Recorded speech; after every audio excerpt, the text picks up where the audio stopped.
哦，幾好，體驗到啲咁奇妙嘅嘢。我仲攬住隻天鵝就，係啊，當水龍頭。個頭我覺得係水龍頭。你見到個天鵝，你覺得係水龍頭？我企咗上隻天鵝，企咗上隻天鵝我覺得佢頭係水龍頭咯。係個頭係水龍頭，係啊，冇邏輯可言㗎。即係但係佢個身係天鵝嚟嘅，個頭就係水龍頭嚟嘅，你就攬住喺個天度飛嚟飛去。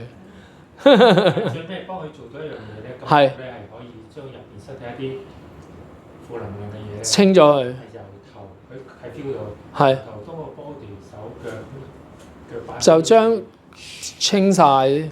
你咁樣做到咁深，乜都做到㗎啦。係啊，你差唔多又係俾指令就去到做到㗎啦，已經。咁呢個就係我哋會講話打開咗咧，一路都以後都打開㗎啦。因為個信任程度，有啲人如果第一次就已經去到呢個催眠狀態咧，佢哋仲會有少少懷疑，即係啲嘢係咪我諗出嚟咧？但係佢邊度有咁好諗法？個身係天鵝，跟住個頭同頸係水龍頭咧，係咪先？